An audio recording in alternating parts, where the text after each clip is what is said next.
Karon atong hisgutan ang kabahin niya ng mga lay ministers.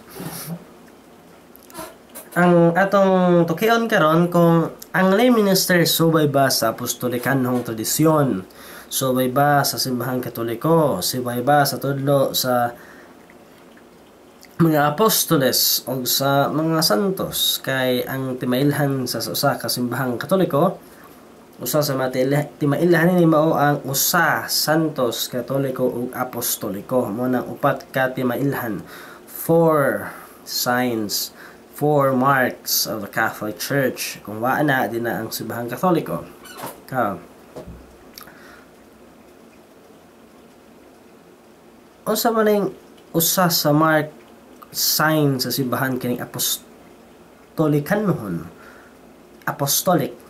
Pasabot nga ang pagtulunan, ang practice subay sa mga apostol.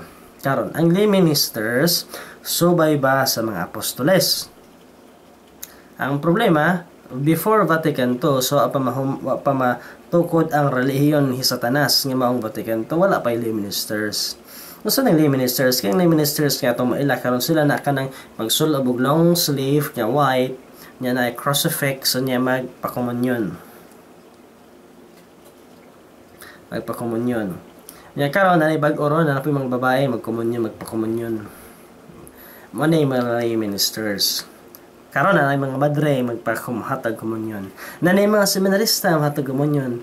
Niya sa kinsa na lang, na uban nga mo saka na lang sa altar mo kuha tuslob murag dine-in, take out, tuslob kuha na sa pani tuslob sa bino. Kita ko ana, kita mo ana ang video ana. Kana protestante na nga kinaiya, protestante dili na katoliko, dili na mark sa simbahang katoliko kanang saka sa altar kuha sa pani tuslo, dili na simbahang katoliko, protestante na. Kaya mga protestante di mo tahod sa lawas sa atong Ginoo, di sila mo respetar ang pagtuo sa misa o sa lamang ka celebration sa kaparte mo nga tusod-tuslob lang.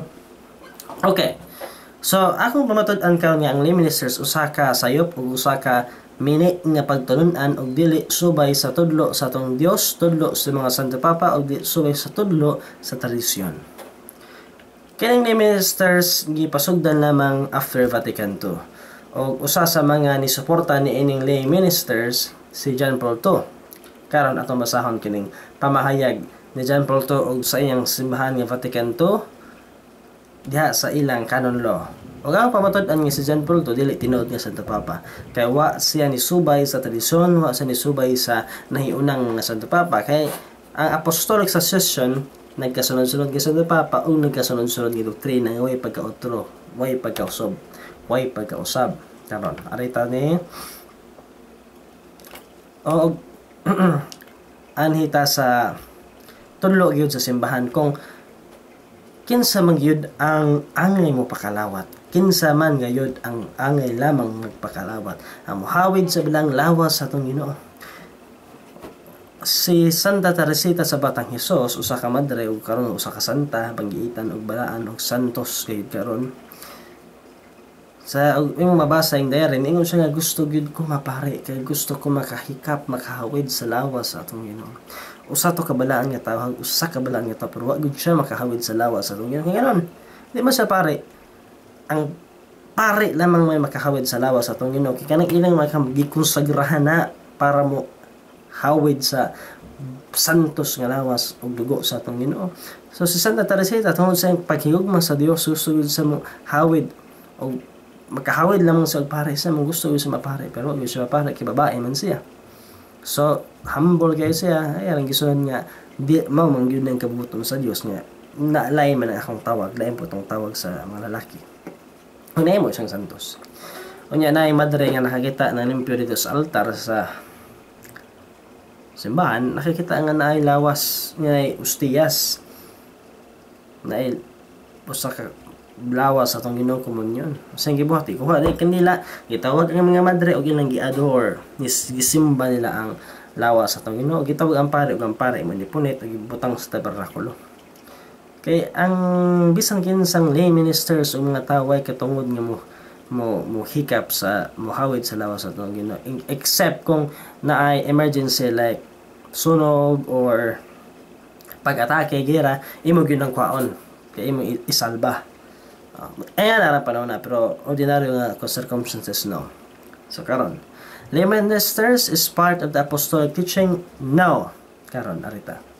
So, arita ni sa tudlo sa atong simbahang Katolika, 1917 Code of Canon Law, Canon 845, nag-ingon.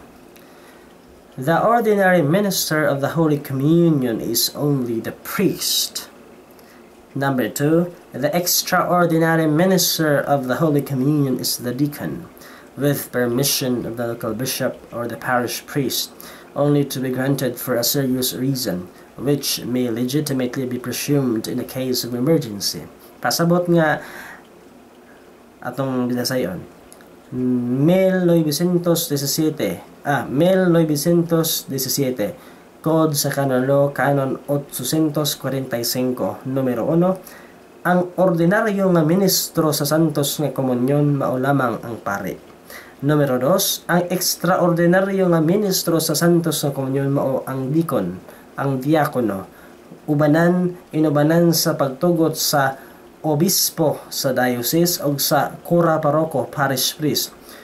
O kini tugutan lamang kung adunay seryoso nga rason nga maoy makapahimong balido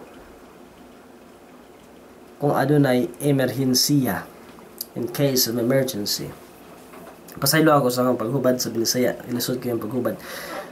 Okay, so ang pare lamang mao ay magpakomunyon, pare lamang. O niya ang deacon kay giordinahan man na parte man na sa sacred orders, gitugutan kung adunay seryosong rason, kung adunay pagtugot, permiso sa obispo ug sa kura paroko. Wa, pare lamang ha, pare. Amo ni tudlo sa Santos nga tradisyon, sa Santos nga simbahan. 1917 Code of Canon Law. Okay. So unsa pa? Arita sa Council of Trent, kining Concilio sa Trento. Okay, Concilio sa Trento. Concilio sa Trento. Canon number 10. Council of Trent, Canon number 10. If anyone shall say that all Christians have power to administer the word and all the sacraments that him be anathema. Pasabot, Binisaya, Concilio sa Trento, Canon 10. Kung kinsa itong maingon nga ang mga Kristiyano adunay gahom sa administrar sa santos nga pulong ug sa mga sakramento, kinunglo siya. Kasi pasabot, kung kinsa tay magtudlo nga ang mga Kristiyano adunay gahom sa pagsangyaw sa pagbasa sa santos nga pulong diha sa misa ug sa pag-administrar sa mga sakramento. Unsa man pag-administrar sa sakramento? Ang usa sa mga sakramento man paghatag sa komunyon. Pasabot nga kung isa to maingon nga ang mga Kristiyano adunay gahom sa paghatag sa komunyon, tinunglo siya. So imo ni tudlo sa Concilio sa Trento. O kining Concilio sa Trento naani sa mga tuig kuan dara. Concilio sa Trento Abril 8, 1546, Session 4. Council of Trent April 8, 1546, Session number 4.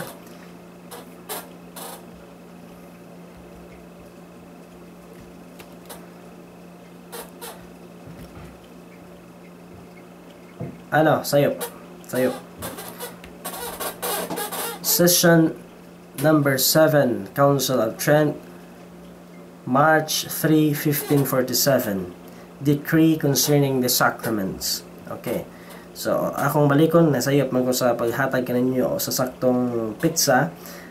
Session number 7, March 3, 1547. Decree concerning the sacraments. Canon number 10. If anyone shall say that all Christians have power to administer the word and all the sacraments, let him be anathema. Binisaya, Session Concilio sa Trento, Marso 3, 1547, Session numero 7, Balaod bahin sa mga sakramento, Canon numero 10, O kinsa to maingon nga ang mga Kristiyano adunay gahom sa pag-administrar sa pulong sa Dios ug sa mga sakramento tinunglo siya.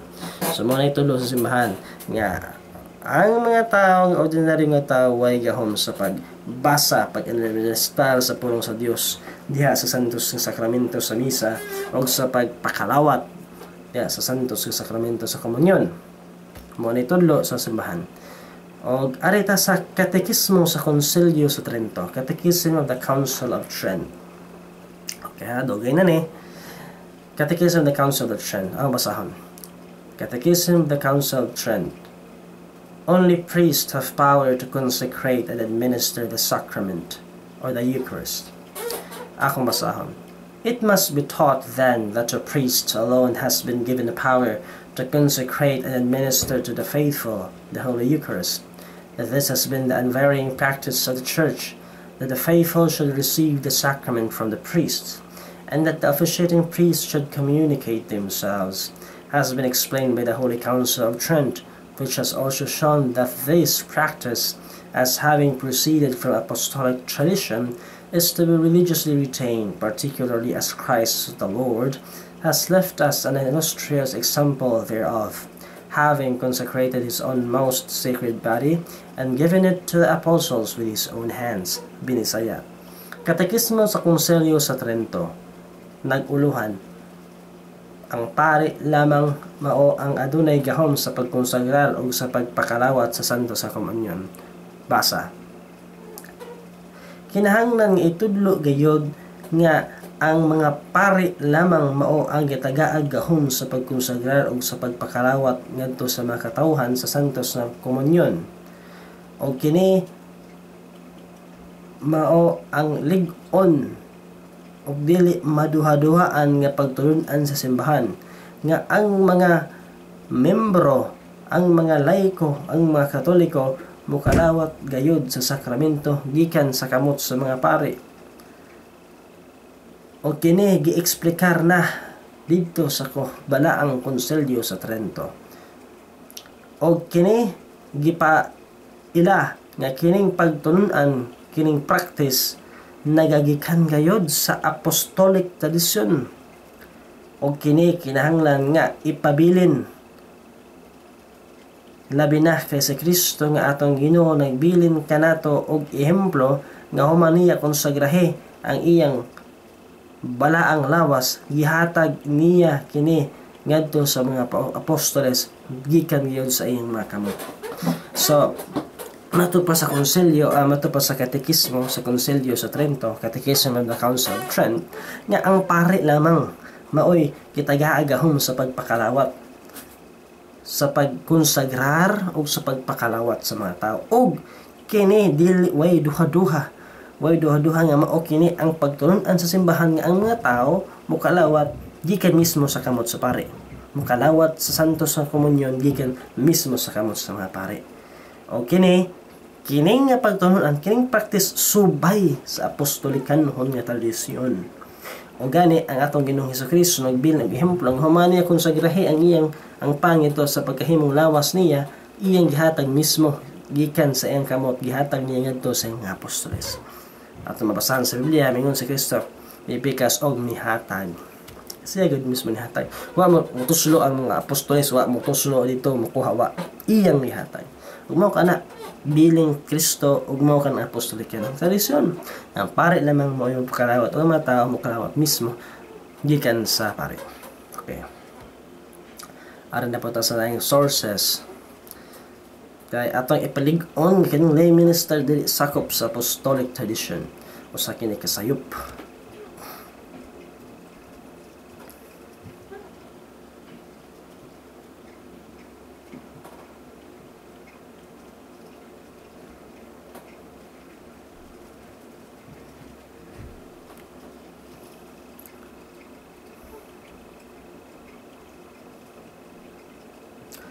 Okay, si Santo Tomas de Aquino, Saint Thomas de Aquino, usa ka doktor sa simbahan, usa sa pinaka banggiitan nga teologiko sa history sa simbahan.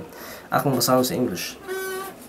Mao kini ang suwat ni Saint Thomas of Aquinas, Doctor of the Church, the greatest theologian of the Church history. nag-ingon si Santo Tomas. The dispensing of Christ's body belongs to the priest for 3 reasons. First, because he consecrates us in the person of Christ. But as Christ consecrated his body at the supper, so also he gave it to others to be partaken of by them. Accordingly, as the consecration of Christ's body belongs to the priest, so likewise thus the dispensing belong to him. Secondly, because the priest is the appointed intermediary between God and the people. Hence, as it belongs to him to offer the people's gifts to God, so it belongs to him to deliver consecrated gifts to the people. Thirdly, because out of reverence towards the sacrament nothing touches it but what is consecrated. Hence the corporal and the chalice are consecrated, and likewise the priest's hands for touching the sacrament. Hence, it is not lawful for anyone else to touch it except from necessity. For instance, if it were to fall upon the ground, or else in some other case of urgency. Ang suyag hubad sa Binisaya, kining suwat ni Santo Tomas de Aquino, doktor sa simbahan, pinanggiitan nga teologika sa historya sa simbahan. Atong basahon. Ang pagpakalawat sa lawas sa atong Ginoo anaa lang manggayud sa gahom sa pari. Tungod ni ining tulo ka rason. Una, kay ang pari mao ang nagkonsagrar diha sa persona ni Kristo. Kay si Kristo, kaysa dihang si Kristo nagkonsagrar sa iyang lawas, iya usab nga gihatag ang iyang balaan nga lawas ngadto sa mga apostoles. Ug matod pa, kay ang pagkonsagrar sa lawas si Kristo anaa lamang sa gahom sa pari, mausab nga ang pagpakalawat sa lawas si Kristo anaa lamang gihapon sa gahom sa pari. Ikaduha, kay ang pari gihimo nga tigpataliwala tunga tigpataliwala, mediator, tigpataliwala sa Dios ug sa katawhan. Mauna nga anaa lamang sa pari ang gahom sa paghalad sa mga gasa sa mga tawo ngadto sa Dios, ug anaa usab sa pari ang gahom sa pagdala sa mga santos na gasa gikan sa Dios ngadto sa mga tawo. Ikatulo, tungod sa santos o sa santos nga pagtahod ni ining balaan nga sakramento, walay lain nga makahikap ni ini gawas ni adtong mga kamot ni konsagrahan. Mao nga ang korporal ug ang kalis gikonsagrahan. O mauusab nga ang kamot sa pare gikonsagrahan aron makahikap ni ining santos nga sakramento. Mao nga dili gayod nga husto nga si bisan kinsa mo'y makahikap ni ini gawas kung naay emergency, gawas kung naay emerhensiya sama sa nga matagak ang santo sa komunyon ngadto sa yuta o kung bisan unsa nga mga emerhensiya. Pasaylo ako sa paghubad, pero mao kini ang pasabot ni Santo Tomas Aquinas. Una, ang pasabot ni Santo Tomas de Aquino nga kay ang pari maong tigpataliwala sa katawhan ug sa Dios, ang pari mao'y magda sa mga pagampo sa mga gasa sa mga tao ngadto sa Dios. Ang pari pod mao'y magdala sa santos sa gasa, sa santos sa komunyon gikan sa Dios ngadto sa mga tao. Mao nay katungdanan sa pari. O ipasabot ni Santo Tomas de Aquino nga walay makahikap, walay makahawid ni ining santos nga lawas atong Ginoo gawas niya atong makamot o mga butang ni konsagrahan. Mao nga ang kalis, ang paten konsagrahan gayon sa obispo, konsagrahan santuson na sa obispo, bendisyonan o di na bendisyon, konsagrahan gyud ang paten og ang kalis kanang paten man kanang lingin nga sudanan sa ostia o kanang mga siborium o kanang kalis nga no maumanay mo hawid sa dugo ni Kristo, mo hawid sa lawas sa Kristo, mo konsagrahan. Sama usab nga ang kamot sa pari konsagrahan sa ordinasyon kay muhawid man sila sa balaang lawas sa atong Ginoo. Mao na mga lay minister so man ako sa grahe ang ilang makamot di kampan na nabako na gerilyo di kampan nangihi sa bana diha nya mga tao kalawat kamuton nya banta kan may mga cookies mata na cookies mo hagag cookies o biskwit na gagmay particle ana matagak na tumban-tumban ani mo so dako nga pagpasipara dako nga sacrilege ang nahimo mga santos nga simbahan nga subay sa apostolikong nga tradisyon ang mga tao tungod sa pagrespeto sa Dios maluhod gayud ining pakalawat ni kalawat maluhod sila kaya nga naman ang ilang giatubang di man ang pare ang ilang giatubang ang lawas mismo sa atong Ginoo makikita ko sa unino mo amen ko makikita ko sa lula mo amen o kinsa pila diha ang hospital mo tahod ko muyukbo ko makikita ko pare muyukbo ka pero makikita ka sa mong Ginoo di ka maluhod lawas man ka na sa mong Ginoo ang problema karon sa protestante mao gipailah kini mga minister sa simbahan kay aron ang mga Katoliko mahinahinay kawas silang pagtuo sa lawas sa atong Ginoo o mahimong protestante ang ilang pangunahuna kana simbolo lamang na dili na lawas sa atong Ginoo mga gitukod dugutan sa Vatican to nga dunay lay ministers kay daghan kay mga lawat kay bisag naay mga lawat bisag mga bayot nga nay kaipong laki mga lawat mga kinahanglan tagay ministers kay di matabang sa pare kani adto before Vatican II apay nay yung puro mga Katoliko nya ang pare lang may pakalawat daghan kayo o gawas sana napoy uban nga di mo kalawat kay kibaw sila nga lawas sa atong Ginoo nasayod sila nga usa ka mortal nga sala ang pagkalawat sa atong Ginoo kung aki mortal nga sala kung aki mortal nga sala mo kalawat ko sa lawas sa atong Ginoo musamot mudako ang imong sala matupan ni San Pablo diha sa suwat nga kung kinsa toy naka midawat sa lawas sa atong Ginoo nga wal dili takos gihukman nga iyang kagalingon nakasala siya og dako mga man ay problema karon kay mga tao naman kaila mga kibaw mga homosexuals mga nakiipon-ipon mga adultery fornication kalawat man ay problema o kana ang problema gi-implementar sa mga kaaway sa simbahan ang kubon pagtuo sa mga Katoliko so mga Katoliko karon nga nagtuo nga Katoliko sila nga sila masad na nahimo sila protestante mo na nga kay ang mga mason nga kay imbalido man ang bagong misa kay di man lawas sa atong Ginoo nga ang tabernakulo nga nasto nga ilang gibalhin sa kilid yang pare na nasto nga ang tabernakulo tas kilid og lawa kibaw tang imbalido ang bagong misa imbalido kay tungod kay wa mosubay sa tradisyon mosubay sa mga formula sa matter sa form nga mahimong balido ang misa so imbalido ang misa kay protestante maghimo na pero ang problema kay ang mga tao nagtuo nga lawas sa atong Ginoo ang problema kung nagtuo sila nga lawas na sa ilang Ginoo pero di man gyud lawas sa atong Ginoo kay imbalido man pero kay nagtuo man sila nga naman ang tabernakulo naman tunga nang namas kilid gamay na lamang simbahan ang tabernakulo na so gamay lang nagpabilin ana ang kasagaran nga simbahan karon ang tabernakulo gibaklas nila gibutang sa kilid yung lawas sa inyong Ginoo nga di mo maluhod ganong kamuton man ninyo ni kalawat ganong kalawat mo na sala so mo na yung problema karon so ginahinay kadaot ang ilang pagtuo giprotestante ginahinay ilang pagtuo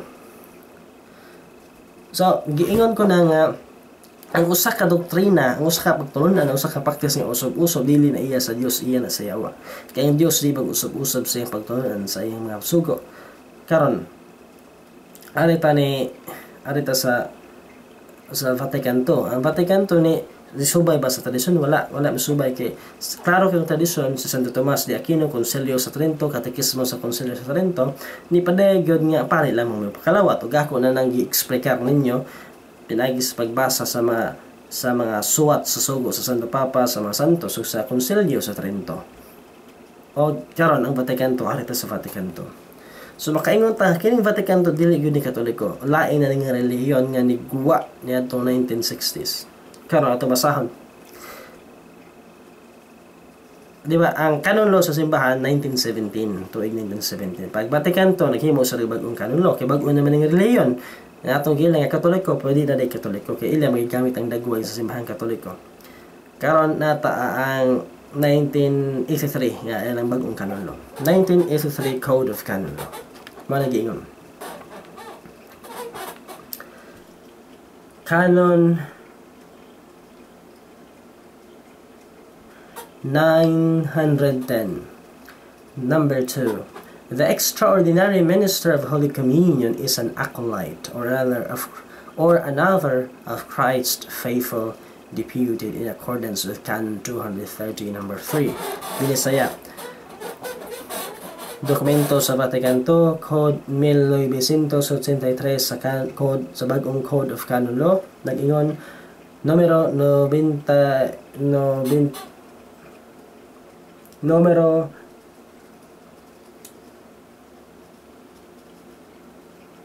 2. Ang ekstraordinaryo nga ministro sa Santo sa Komunyon mao ang akolito o uban nga mga laiko. Amo ni pasabot na rin. So sa 1917 Code of Canon Law, giingon nito ang ordinaryo nga ministro ang pare o ang ekstraordinaryo nga ministro ang diakono. Dinhi ang ordinaryo nga ministro, ang ekstraordinaryo nga ministro mao nang akolito o uban pang mga laiko. Okay, so supak na yun. Supak na sa tradisyon, supak sa niaging Code of Canon Law. O kini si John Paul II, ningon na po siya. So ako nang gingon ang usa ka tawo nga magtudlo og mao ni niya otro na po dili ginaiya sa Dios, iya na sa yawa. Dinhi ato basahon. Pope John Paul II 1980. Pope John Paul II 1980 niingon, to touch the sacred species and to distribute them with their own hands is a privilege of the ordained. Unsa tagingon? To touch the sacred species and to distribute them with their own hands is a privilege of the ordained. So binasaya, Juan Pablo II, 1980, nag-ingon, ang paghikap, ang paghawid sa sagrado nga lawas sa atong Ginoo ug ang pagpakalawat ug ang paghatag sa lawas sa atong Ginoo ana lamang sa pribilehiyo sa kamot sa mga giordinahan. Pasabot nga ang pare lamang giordinahan mao ang adunay pribilehiyo katungod sa pagpakalawat. Mao lagi ingon ni John Paul II 1980. Pag 1994 na otro na po ni John Paul II. Ang sa gingon ni John Paul II pag 1994, ningon siya. John Paul II Congregation for Divine Worship, March 15, 1994. Number 3. Women may also serve at the altar and can also be called upon to distribute Holy Communion as extraordinary ministers of the Eucharist and to carry out other functions. So, pag 1918, ingon sa John Paul II ang mga pare lamang, ang makamot sa mga pare ang giordinahan, ang adunay pribilehiyo sa pagpakalawat. Pagka 1994, Marso 15, 1994, si Juan Pablo II nisulti numero 3 niingon, ang mga babae mahimo nga moserbisyo sa altar o ang mga babae pwede nga pagkatawgon sa pag-distribute, pag-administer sa pagpakalawat sa balaan na pagkomunyon isip mga extraordinaryo nga ministro sa santos nga kalawat ug uban pang mga aktibidades. So klaro tataw sa Juan Pablo na duwa ang iyang mga sugo iyang giotro-otro, so dili na sa Dios kang Dios di man otro-otro.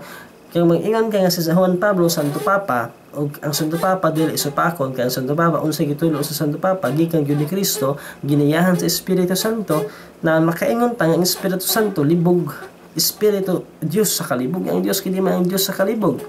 Kaya umingon ta nga ang Espiritu Santo sa Dios niingon ni John Paul II niadtong 1980 ang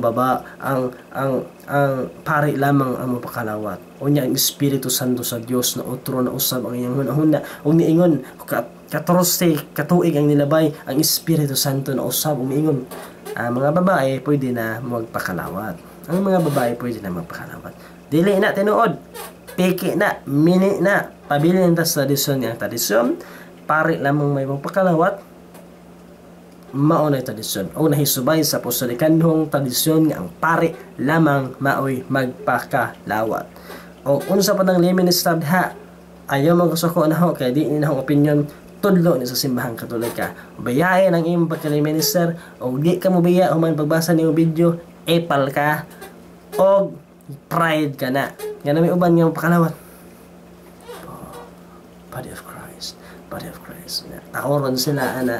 Yan napay uban nga walay minister gitagaan nagranggo sa parish priest ugway misa ng barangay ng kapilyahan na sila kanang gitawag og liturgy of the word kasaulugan sa pulong nya ang minister mo kuha sa ostiyas gikan sa parokya dadahon ito sa kapilya sa barangay dito siya himo siya magbasa sa pulong magpakalawat marapog misa simi misa di na tinuod. Pero pasalamat sa Dios kay ang bagong misa, imbalido man, di man tinod niya lawas sa atong Ginoo, so walay sacrilege ka nahimo.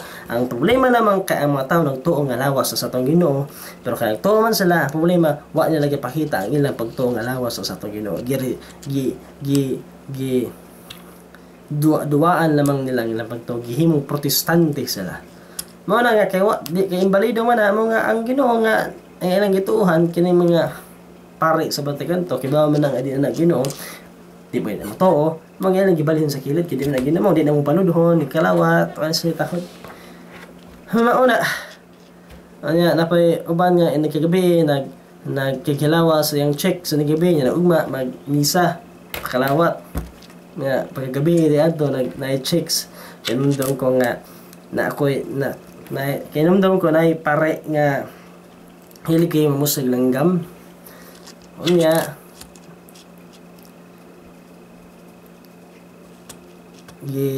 paggabi nga na gitawag niya yang uyab gidang atos kumbinto ato ang babae nago nahitabo pag nagmisang ang pare ni matawa kibaw hay pasaylo napay usa nga nervyoso nga pare unya na di kaipon kay tagamasin man ang iyang babae sa una kada Biyernes gabi ko to Domingo matog sa tapad sila matog sa natural tapad gud nya sa laing adlaw lain pud nga babae unya